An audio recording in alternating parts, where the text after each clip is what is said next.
what I'm going to do is obviously, yeah.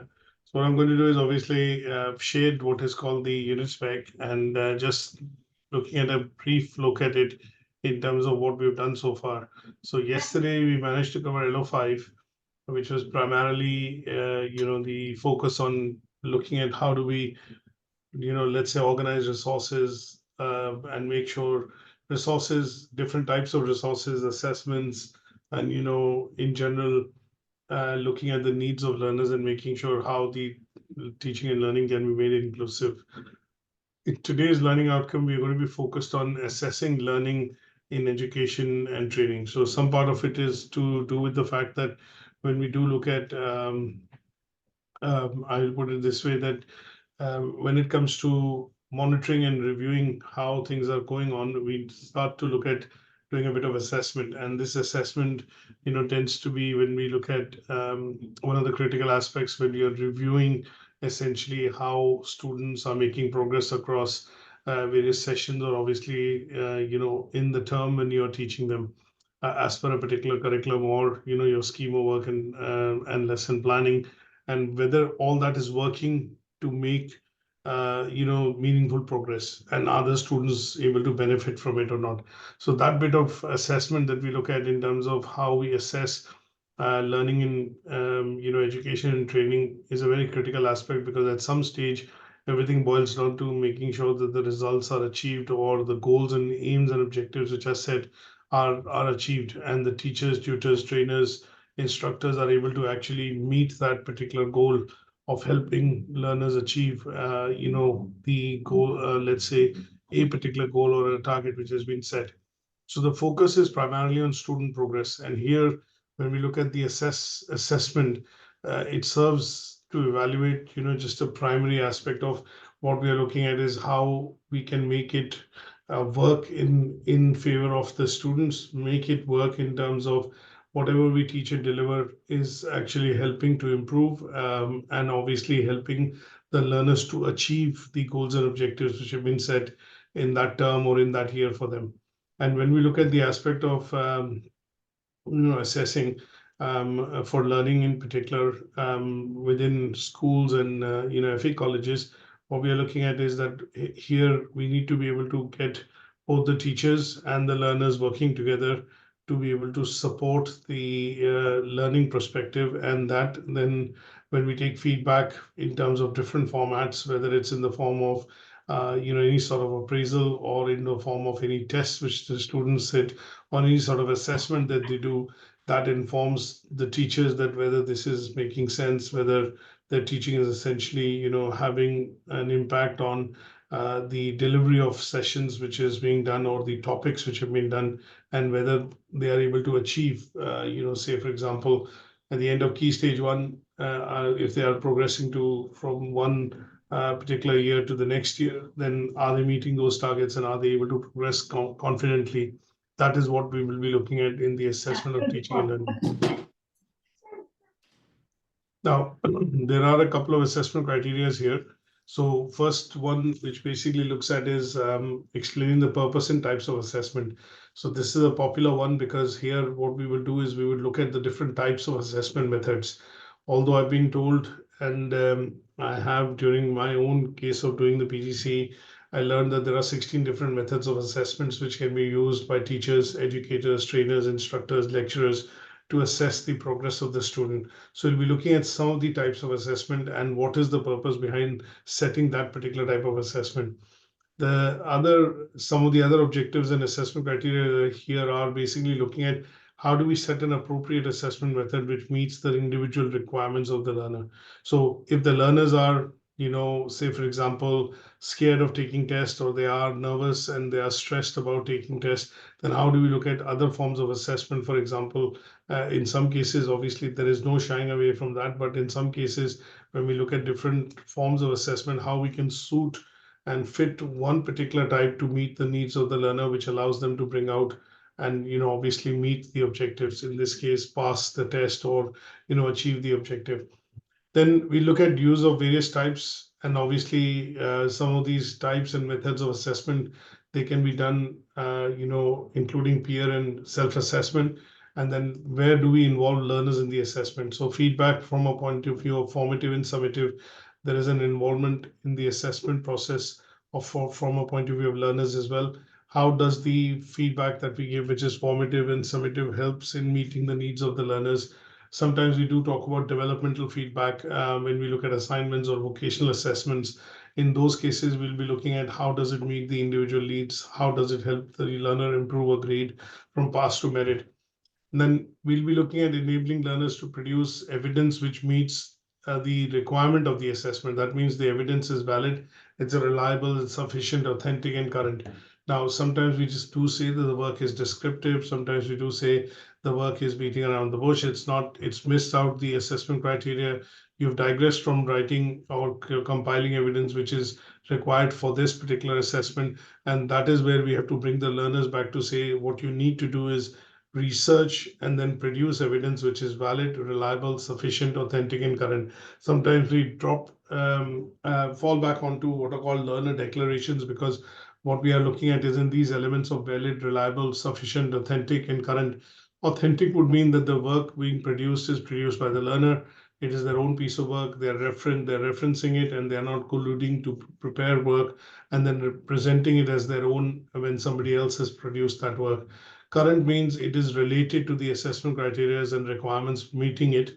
And then validity, reliability, and sufficiency typically tend to be related to referencing and obviously ensuring that they have enough meat that they put on the bones to be able to qualify. When I say qualify, to be able to meet that particular assessment criteria. And if it's a case of higher order grades like merit and the distinction, then in some cases that would mean that they need to put in arguments, they need to look at pros and cons, and all those bits are things which, as an assessor, I need to be looking at when I look at the evidence being evaluated or being marked.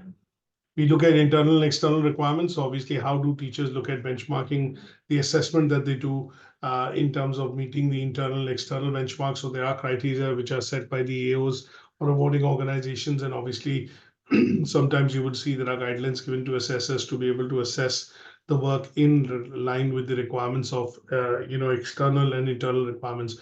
Internal requirements tend to be things which are going to be counter-checked or let's say counter-signed off by the IQA or the internal verification process.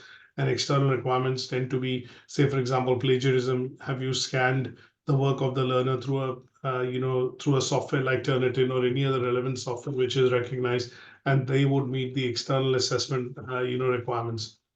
Then there are bits and pieces on questioning and feedback to contribute to the assessment process. Sometimes you have learners, as an example, I would give you, learners would not agree to the grade.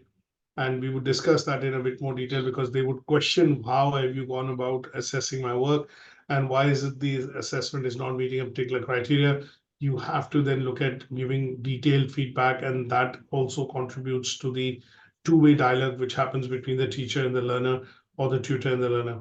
Then how do we record learning outcomes, both for internal and external purposes? And then how do we communicate this assessment information to other professionals with the interest that the learner is achieving? So sometimes when you look at communicating of these assessments to other professionals, colleagues, internally, one such document that we get to see is the IQA plan, the interim and the final plan, wherein some part of the assessment planning that the tutor does also informs into the IQA plan. The assessment planning that you do informs other professionals or other teachers in that in the same subject area or in the same sector that are teaching in a similar setup to say, okay, we've got so many learners going through assessment. This is the assessment I've done. And that to a certain extent, the standardization side of the things, which the IQA does, looks at conforming and communicating these assessments to other professionals and obviously ensuring that there is a standardization across when external bodies come in and look at that particular part of the assessment.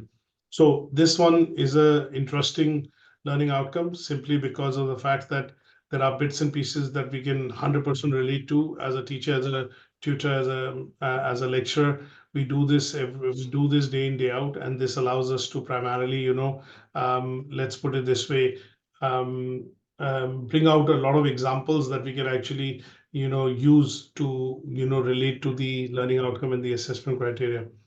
Now, some of the key considerations that we look at before we start assessments.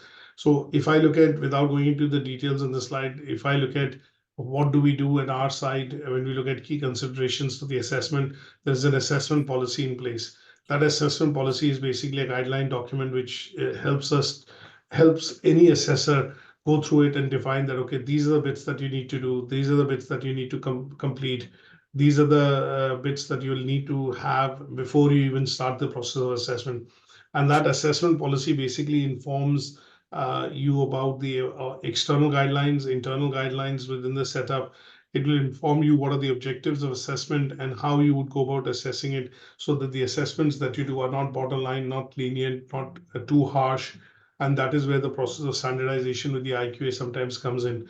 So when you look at key considerations for assessment, we are looking at the assessment is not a personal judgment of the tutor or the teacher.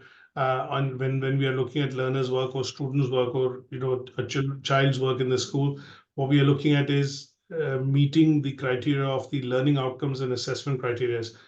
And there are guidances given, in the course handbook, in the program review, which happens, or in a particular curriculum when it happens with Ofsted and it is done in schools or FE colleges. You would generally see there are very clear guidelines given in terms of how these assessments are to be carried out. The type of assessments, the frequency of assessments, and how they need to be graded or they need to be assessed, all that is pretty much defined in that document.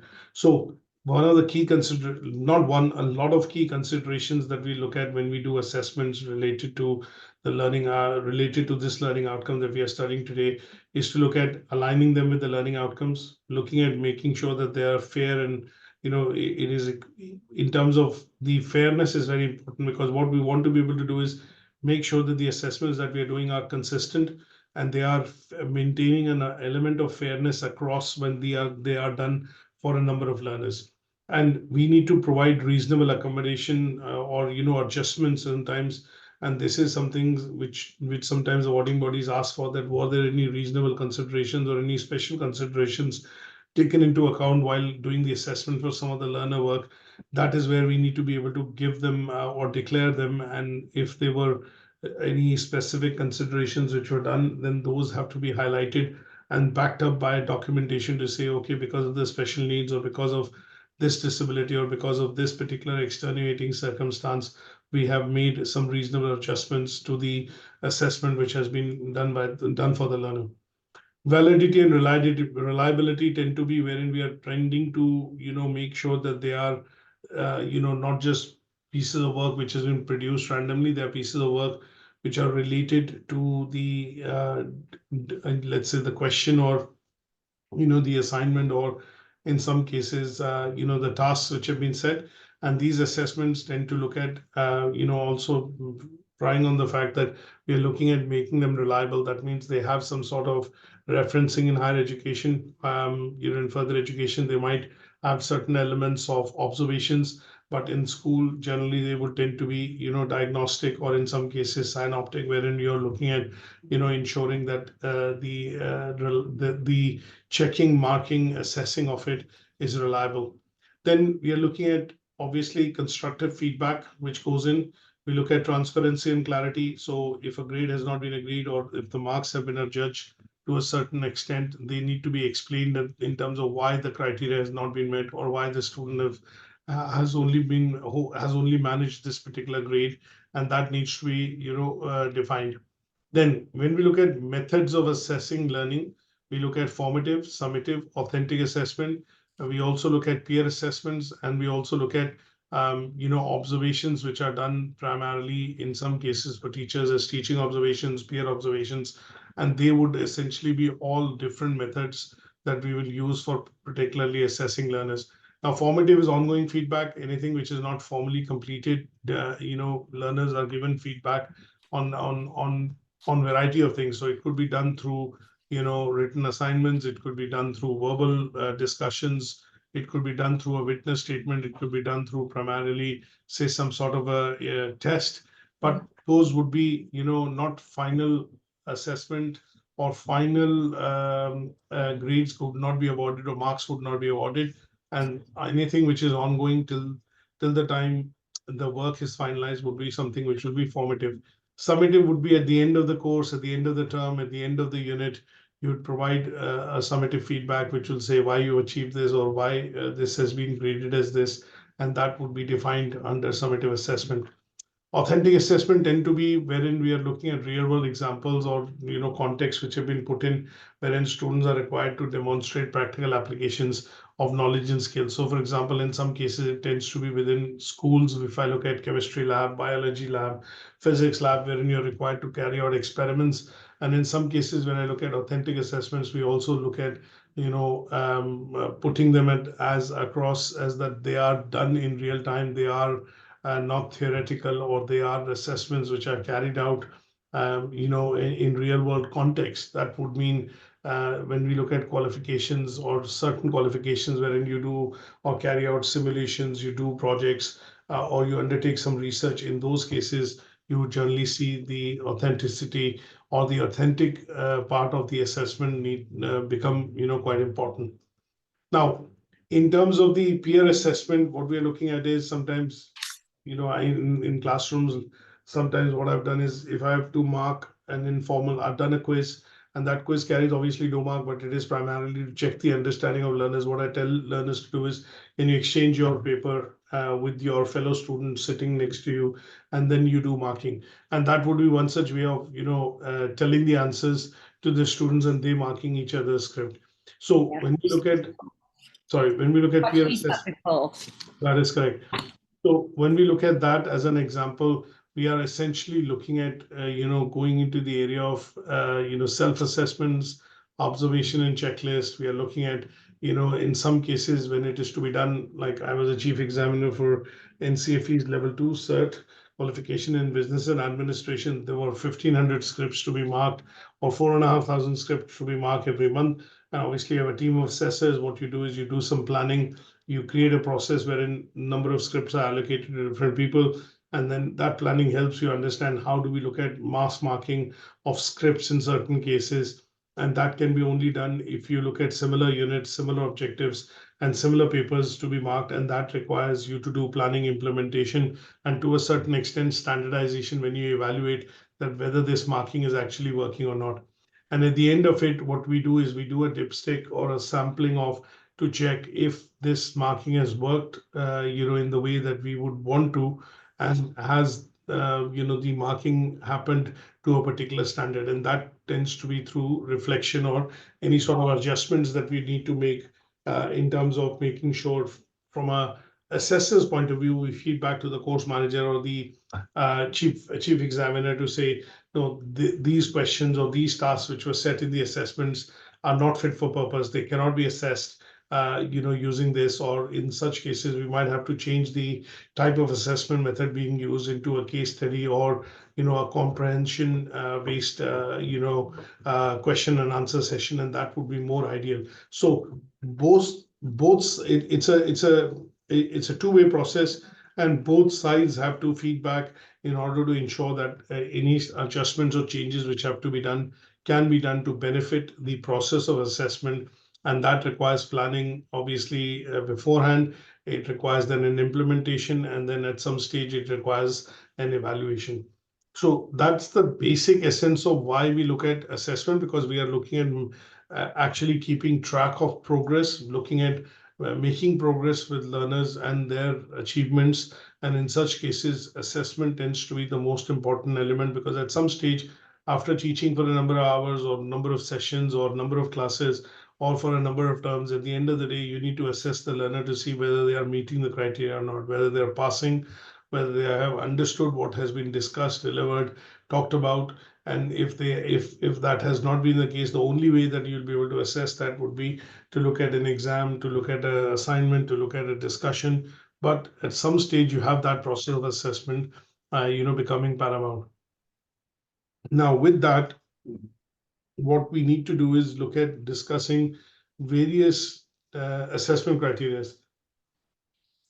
Now, one of the things that we want to do is we want to understand what is the purpose and types of assessment. So when we look at purpose and types of assessment, what we need to be able to look at is going back to what I mentioned initially at the start of the learning outcome is what is the purpose of assessment? The purpose of assessment, if we are to look at, at some stage, just discuss in terms of what is the purpose of assessment. The purpose of assessment is to diagnose. I would say the purpose of assessment is to understand whether the students are going to be able to achieve a particular grade, or achieve a particular pass a particular test or not. We need to be looking at assessment because we want to understand at some stage we want to test and understand the students learning, whether the learning is happening, children's learning are happening, or in the school, if I talk about higher education, whether the learning is something which is being concretized, or the learner, whatever you're teaching and delivering, is it having some sort of an effect. And at the end of it, if from a manager or from a senior management perspective, they are going to be looking at assessment because they would see this as a method or a route to diagnosis, some sort of monitoring that they will do. They will do a review, and this would directly inform them about the students' teaching and learning, and the achievement of teaching and learning which is being carried out in the class. And this would allow the management to make essentially some sort of an informed decision. And that informed decision would be about changing the curriculum, adapting to the curriculum, maybe making some changes to the instructional methods or the teaching methodology that is followed in a school, college, or a university. And ultimately, that would be done primarily to adapt in a way which allows students to achieve in numbers. And that would be the method of assessment. Now, when we talk about assessment, it also serves a couple of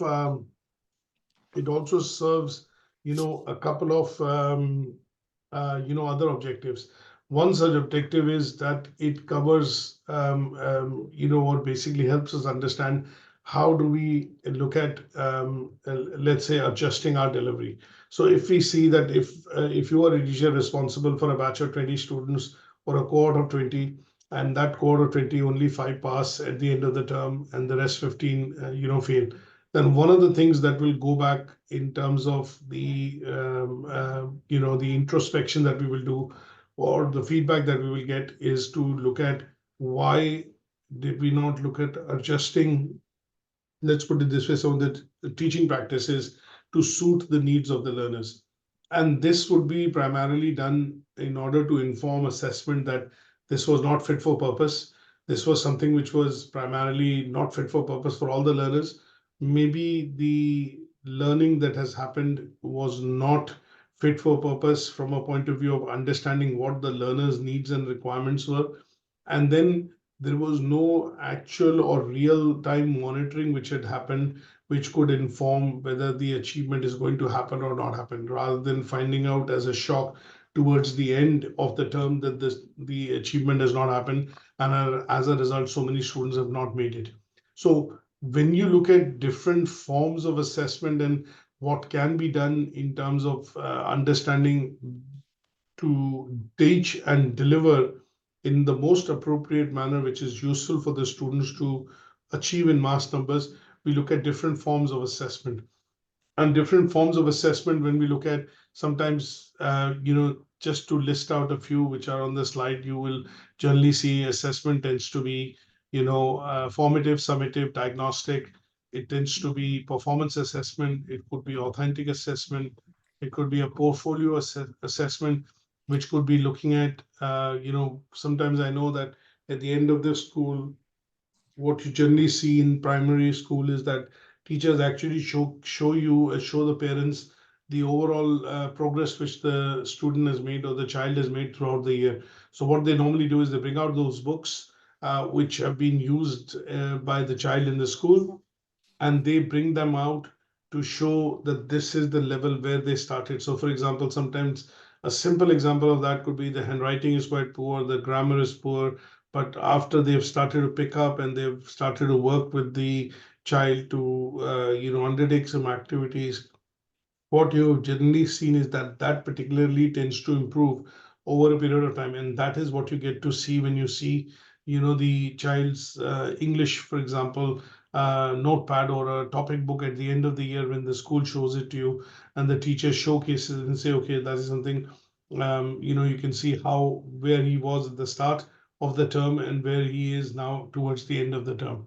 And that is where you would generally see portfolio assessments, because it is a combination of a lot of different types of evidences which have been compiled over a point in time, and that tends to reflect how the child is actually evolved in terms of following through on some of the key criteria which have been set. And then you have obviously self-assessment and peer assessment. Self-assessment tends to be looking at how do you assess students and ask them to reflect on their learning progress using maybe SWOT analysis as a technique.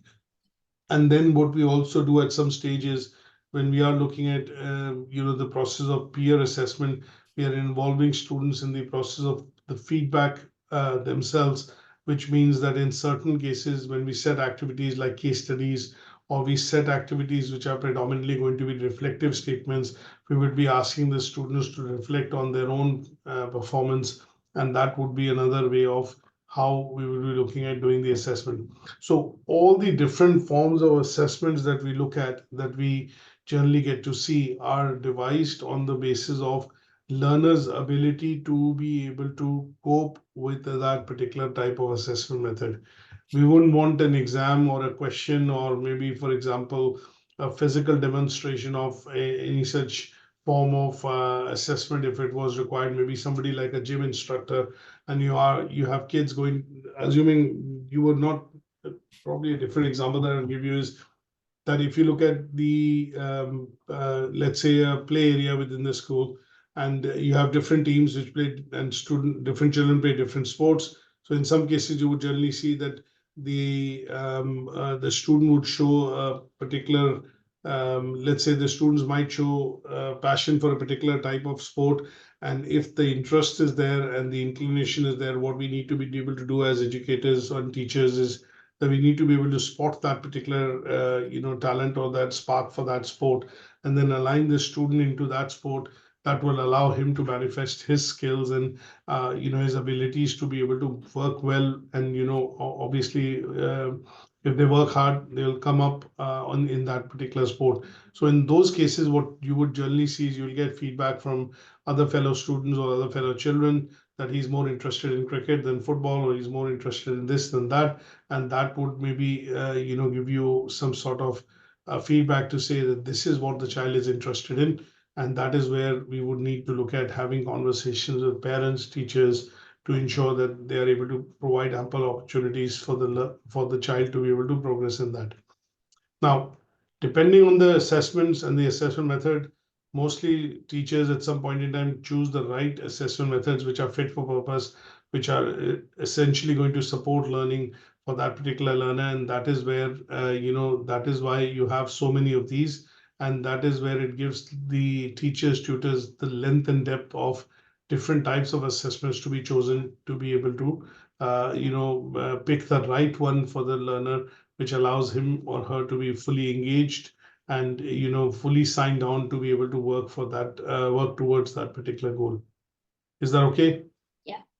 Now, in the second one, we're looking at the effectiveness of assessments. So there's a bit of analysis that we need to do, but here the effectiveness of assessment in terms of how it is helping you evaluate learners' progress is something that we need to focus on. Now, in this case, what we are looking at is, sometimes when you look at assessments and we go back to the basics in terms of looking at what would be the best style in which the learner actually learns or the child actually learns, and how do we look at ensuring that there is some sort of differentiated delivery which is happening to grab the attention of that particular learner.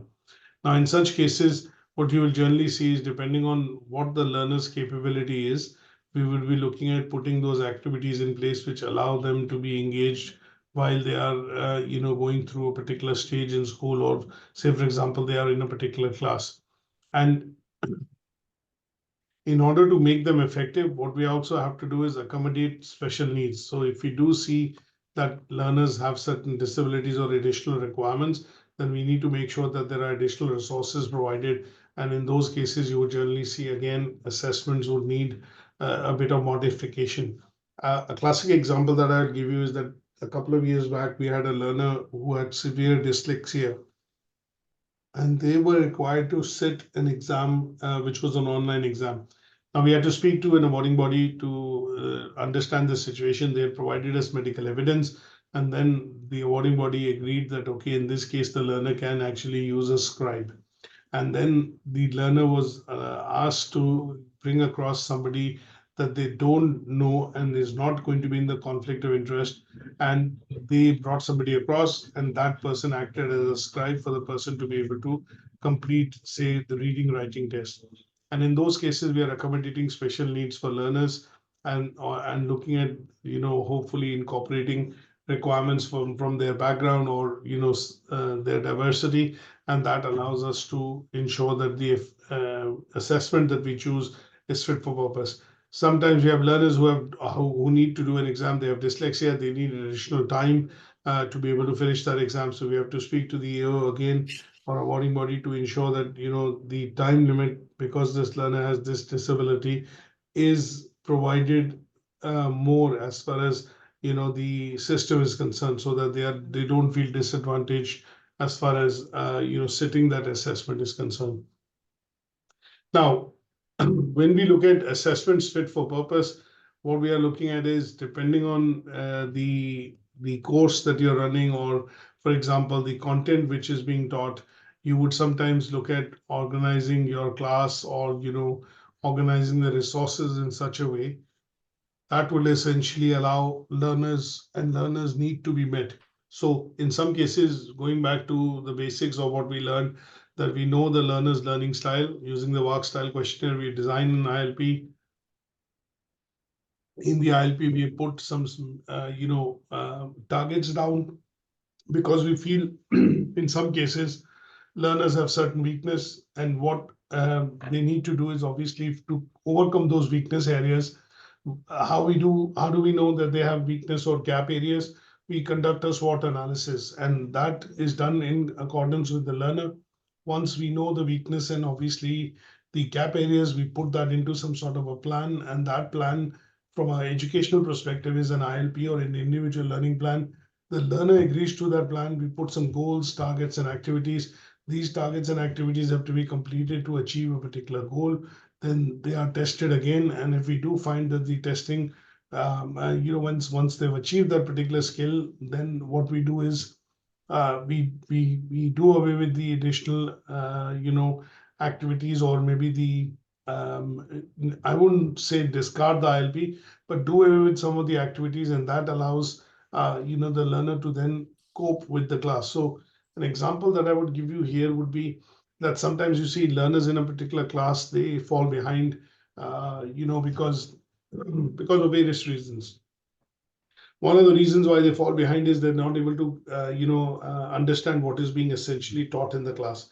And in such cases, what tends to happen is that you would need to put, some additional resources and obviously activities in place.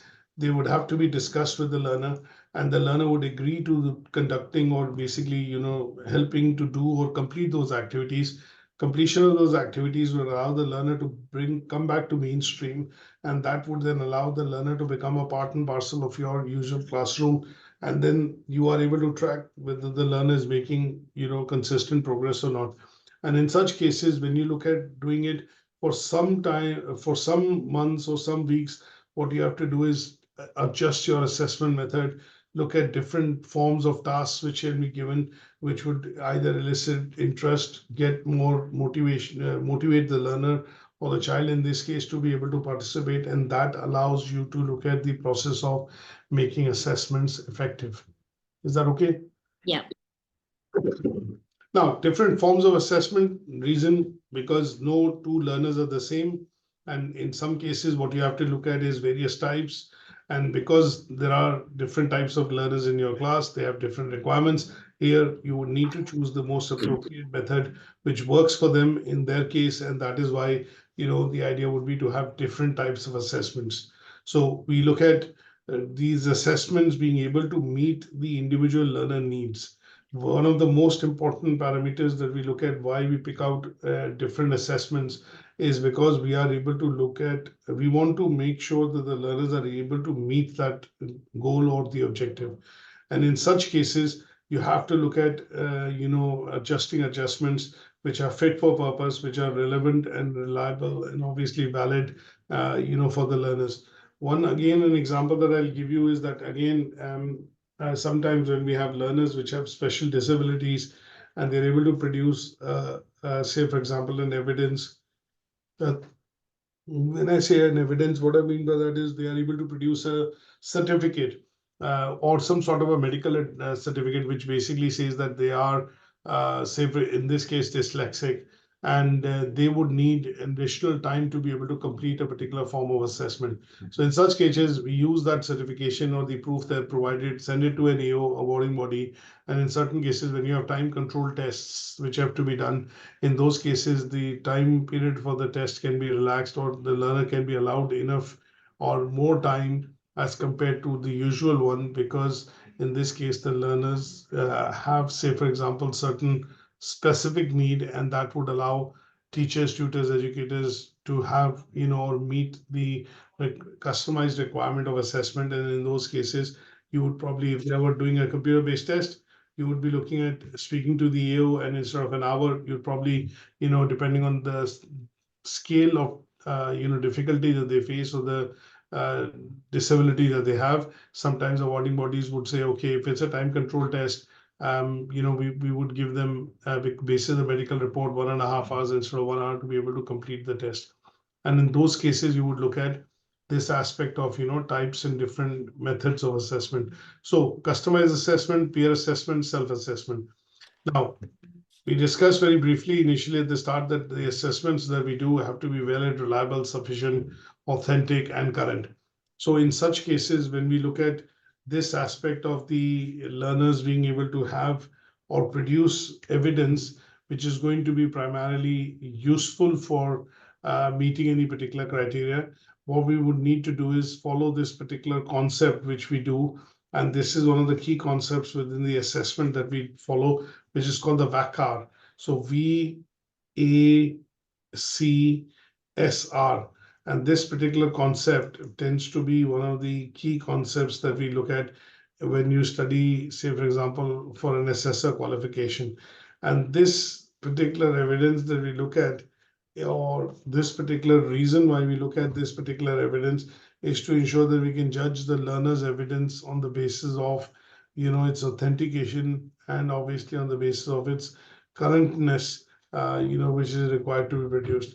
So if, for example, if we want to look at a US map, just as an example, and that US map, we want to find out how many states US has. But if we go back 10, 15, 20 years, what we'll be able to see is that there were some states like Hawaii and Alaska, which were predominantly not initially declared as states, but over a point in time, they've been declared as states. So in such cases, what we do is when we look at, say, for example, in a quiz, the number of states the United States has was asked, and somebody responds 48. But that might be a correct answer, but that might need to have what is called a timeline to say that, okay, this answer would have been correct if we were talking 1960s or 1969. This would have been correct, but after that period, the number of states are 50. And that is where you basically look at these 5 principles of good assessment by following what is called VASCAR. And that is something which is useful within this particular assessment criteria as well. Now, meeting the internal and external requirements. Internal means you're looking at meeting the requirements of the curriculum, obviously how it is being delivered, how it's being taught, looking at meeting the internal requirements from a point of view of how the school is actually set targets or time frame in which this assessment needs to be completed. External would mean that you are looking at meeting with the legislation, complying with the legislation, essentially having policies and procedures that meets the compliance of the quality guidelines which are set by external agencies like Ofsted, or you say, for example, have Ofsted in the case of schools or education. Look at QA, quality assurance agency in the case of higher education. You look at ISI, or Independent Schools Inspectorate, in the case of schools within England and Wales. So we would need to comply with the regulation and the policies that they have, and that would be looking at from a point of view of meeting external requirements. Is that okay? Yeah. Now, the next assessment criteria is how do we question feedback? How do we look at, making sure that the assessments are, valid and reliable, but also are open to leveraging, say, in some cases are also open to, interpretations. Now, sometimes when we see the assessment being done by the teacher or the lecturer is not very clear, and that does not lead to a clinical way of how grades or the passing has been assigned. So in such cases, questioning tends to be the case that okay, the learner will come back and say, okay, I've covered this framework, I've done this model, but why have still not been graded as a pass? Now, there would be enough reasons which the lecturer or the teacher in this case would need to have to say that why the assessments were valid, and why is it that the let's say the process of assessment has only graded the assignment or has only given the student that many marks. There has to be a strong reason behind it. And in those cases, you would generally see that this particular part of it, when we talk about promoting deeper understanding and facilitating reflection, you are looking at giving guidance to learners through the assessment process on both summative, using both formative and summative feedback to say this is where why you have not been able to meet the grade. In order to meet this grade, you need to complete these tasks. And here we go. There are some guidelines for these tasks in terms of how they need to be completed. So as assessors, what we are going to be looking at is when we get feedback or when we are questioned about why this assessment has not met the criteria. In such cases, you would generally see that the learner, in some cases, if the learner is not agreeing to a particular grade, but in also in some cases when standardization is done by the IQA, what the IQA will be doing is asking you probing questions, asking you clarifying questions, and asking you questions which are going to be, testing your knowledge in terms of what are the assessment processes and how you would apply them in a particular situation. So here, the idea would essentially be that you would be looking at, different forms of questioning, and in some cases, this different form of questioning, which is done by your manager or your line manager, would allow you to get some feedback on how the assessment process is working, how many assessments you're doing, how fair you are on the assessments, and obviously at some stage, looking at also giving you an overall feedback, because they would need to benchmark your marking or your assessments basis some of the other assessors that they have as well, so that there's a bit of standardization across in terms of marking the assessments.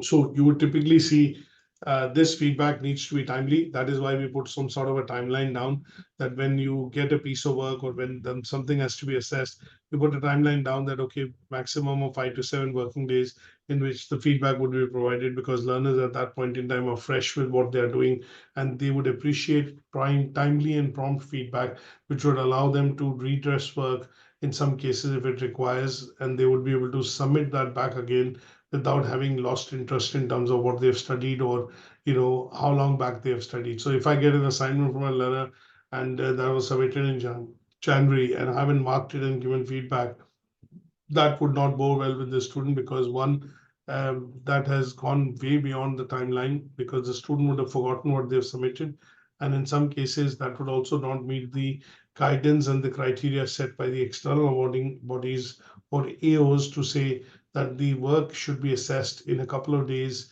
or maximum up to 2 weeks to be able to positively give feedback to the learner. And that is where you would generally see these bits of why questioning and open-ended questioning and is primarily done to provide feedback, and how the feedback actually contributes to the overall assessment process. Is that okay? Yeah. Any questions? No, I'm all right so far, thank you. Right. The next one is in terms of how do we record the learning outcomes. So recording of the learning outcomes is generally done in some sort of a paper-based system or an electronic system. If I give you an idea in terms of why is recording required, because records when you record something or when you note something down, it creates records for official purposes. How do we know that this grade has been achieved or this grade has been awarded? Or how do we know that this unit is complete or this particular part is complete? We need to have some sort of a process through which we are able to record this process of assessment, which means that these grades, the qualification or the units which the learners have passed are all noted down in terms of completion. And this is required as a regulatory requirement, from awarding bodies. So you're in the schools or in colleges like us, we're required to maintain records or assessment records for a period of 4 years. Pearson, for example, says up to 4 years. Now, the reason why this is maintained, because they want to look at making sure that learners who have completed, passed, and graduated with a qualification, their assessment records need to be available within the center for a number of years. And these records then can be used for various purposes by the organization internally or externally to do, a lot more different analysis. But in general, what we generally see is that within the educational setup, you'd always have the assessments being recorded. Now, some of them could be internal requirements, some of them could be external requirements. Recording could be done in some sort of systems which are there in schools. It can be electronic recording, it can be paper-based recording, but recording is required because it allows us to create evidence, and evidence which is required to prove beyond doubt that this grade or this particular part um, of the task or the question or the assignment has been passed, and that is proven by the assessment that we keep and how it was assessed by the assessor. Regulatory requirements are external, and obviously they tend to be from a point of view of ensuring that, for external reporting purposes, as I mentioned, we need to be able to retain, assessments for a period of 4 years. And that generally tends to be the case from a point of view of regulatory and external requirements. Now, when you do standardization, when you look at audit trails, when you look at, for example, benchmarking and looking at picking out, previous assessments or documentation, they generally tend to be for the purposes of benchmarking, audit trail, and comparisons.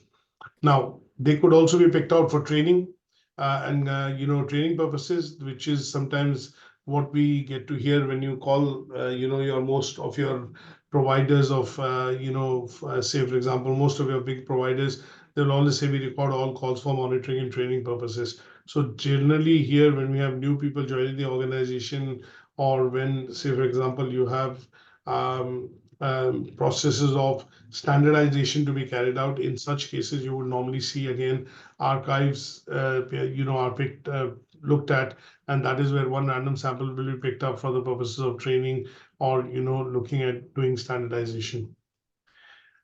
Now, the last one that we have is how do we look at maintaining, communication with regards to the assessment processes externally. Now, in most cases, what you do is now most organizations have systems, and these systems allow and identify stakeholders. Depending on the stakeholder, they have different requirements in terms of how the assessment needs to be, let's say, communicated to them. So these different forms tend to be basis the requirements of stakeholders. If I have somebody like a principal or somebody who's in the top of the organization, they would want to see a summary or a benchmark report of, okay, that's year 7, that is the assessment summary for year 7 across the various subject areas. If I look at curriculum managers or program managers, they'll have a different format or a different form in terms of how they would want to see the assessment communicated to them or a report on assessment communicated to them. So when we look at the stakeholders, we identify educators, instructors, administration, and managers. We look at somebody who's in the operations side, again, under administration, student support services, or in some cases, we also look at external bodies and accreditation bodies. Now, this is where the requirement of communication has to be done when it comes to assessment. And this would mean that their requirements for communication and the proof that they want to see of the assessment would also tend to vary. So in the case of external regulators and bodies, you would normally want to retain the records of the assessment sheets, the front cover sheets, or the marking sheets, which would allow them to see that, yes, the work was actually produced by the learner. This was the assessment which was done. And at some stage, that is a piece of work which has been actually submitted. Now, sometimes you would also have what are called tailored communication approaches. That would mean that in some cases you would need to adapt certain reports that are available at your end that you normally provide to various stakeholders, but because the requirements are specific, in such cases you would need to make some changes to the report before they are going across to the relevant person or people. When you look at Ofsted reports, for example, Ofsted reports, they generally come in, they do an inspection of a particular setup once in 4 years. They produce a report, they have a grading criteria, and across the 4 grading criteria, if they find that the provision is graded poor, then they have the ability to be able to shut down the school or the place or the provider. And if it's average, there will be some action points. If it's fair or good, there'll be some action points. And if it is good, does not mean that there might not be any action points. But in some cases, that would mean most of the standards are being conformed and met. And in some cases, certain actions or recommendations are made to be able to review them again over a point in time to see whether these are being met or not. And in those cases, you would generally see different forms of requirements being communicated across to, different stakeholders for a particular educational setup. Now, in terms, you would see if I have to communicate that to parents, you would normally see that if I think a couple of weeks back, my daughter's school had an Ofsted, and obviously as parents, we got to know of the Ofsted visit as an initial intimation, and then later when the visit happened, they communicated the successes of that visit or what rating they got outstanding, through email and an update through newsletter, and that was sent across to external stakeholders, parent governors, and other bodies which would be interested in getting hold of that particular report. So communication of assessment tends to be done at various levels, and that is where we need to identify stakeholders to be able to make sure that the report and the type or the information which is required is going as per what their requirement standards are. Is that okay? Yeah. That brings us to the end of this particular learning outcome, which is primarily focused on assessment in learning and training in education and training. So what we will do is we'll meet up. Are we meeting up tomorrow? Tomorrow. What day is tomorrow? I'm literally losing track. No, I think the next one's Sunday. Sunday, okay, that's fine. So we will be looking at LO7 in that case. And what I've done is I've got the LO7. LO7 and 8, if we. Yeah, they're on model now. Yeah, I've got them. It's just because they're shorter, so this one's quite a big one. But I think LO7 and 8 are a bit shorter. So criteria. So if we do a session on Sunday, I think we'll try and cover both of them that day, and that will help cover this particular unit up. Yeah, and then what are we going on to next? Would it be Unit 2? Unit 2. Okay, brilliant. Well, I will see you on Sunday at 10. Yeah. Thanks, Carmen. Thank you. Bye. Bye. Okay, bye.